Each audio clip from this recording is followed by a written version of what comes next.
No, no, no. Not God bless America. God damn America. That's in the Bible.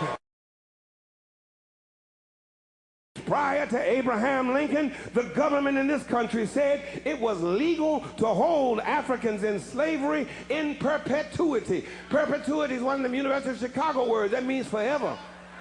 From now on. When Lincoln got in office, the government changed.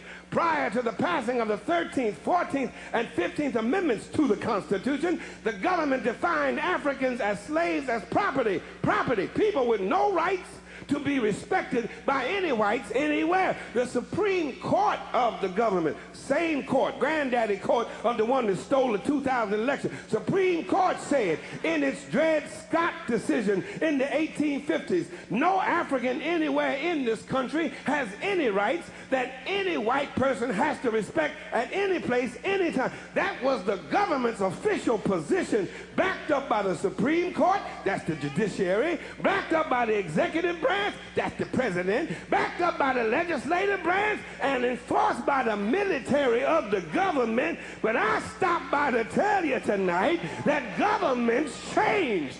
Prior to Harry Truman's government, the military in this country was segregated. But governments changed prior to the civil rights and equal accommodations laws of the government in this country. There was back segregation by the country, legal discrimination by the government, prohibited blacks from voting by the government. You had to eat in separate places by the government. You had to sit in different places from white folk because the government said so. And you had to be buried in a separate cemetery. It was apartheid American style from the cradle to the grave, all because the government backed it up. But guess what?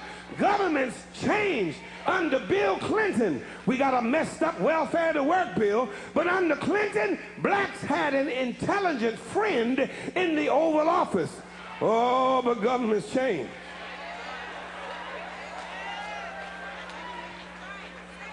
The election was stolen. We went from an intelligent friend to a dumb Dixiecrat, a rich Republican who has never held a job in his life, is against affirmative action, against education, I guess he is, against health care, against benefits for his own military, and gives tax breaks to the wealthiest contributors to his campaign. Governments change, sometimes for the good and sometimes for the bad. But I'm fitting to help you again. Turn back and say, he's fitting to help us again. Where governments change, write this down, Malachi 3:6. Malachi 3:6, thus saith the Lord. Repeat it after me. For I am the Lord, and I change not. That's the King James Version. The New Revised says, for I, the Lord, do not change. In other words, where governments change, God does not change. God is the same yesterday, today, and forevermore. That's what his name, I am, means, you know. He does not change. There is no shadow of turning in God. One songwriter puts it this way, as thou hast been, thou forever will be. Thou changest not. Thy compassions, they fail not. Great is thy faithfulness, Lord, unto me. God does not change. God was against slavery on yesterday, and God, who does not change, is still against slavery today. God was a God of love yesterday, and God, who does not change, is still a God of love today. God was a God of justice on yesterday, and God, who does not change, is still a God of justice today. Turn to your neighbor and say, God does not change. Where governments lie, God does not lie. Where governments change, God does not change. And I'm through now. But let me leave you with one more thing. Governments fail. The government in this text, comprised of Caesar, Quirinius, Pontius Pilate, Pontius Pilate. The Roman government failed. The British government used to rule from east to west. The British government had a Union Jack. She colonized Kenya, Ghana, Nigeria, Jamaica, Barbados, Trinidad, and Hong Kong. Her navies ruled the 7 seas all the way down to the tip of Argentina in the Falklands. But the British government failed. The Russian government failed. The Japanese government failed. The German government failed.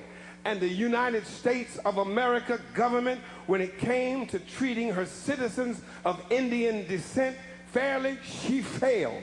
She put them on reservations. When it came to treating her citizens of Japanese descent fairly, she failed. She put them in internment prison camps. When it came to treating the citizens of African descent fairly, America failed. She put them in chains. The government put them on slave quarters, put them on auction blocks, put them in cotton fields, put them in inferior schools, put them in substandard housing, put them in scientific experiments, put them in the lowest paying jobs, put them outside the equal protection of the law, kept them out of their racist bastions of higher education, and locked them into positions of hopelessness and helplessness. The government gives them the drugs, builds bigger prisons, passes a 3-strike law, and then wants us to sing God Bless America? No, no, no. Not God Bless America. God damn America, that's in the Bible, for killing innocent people.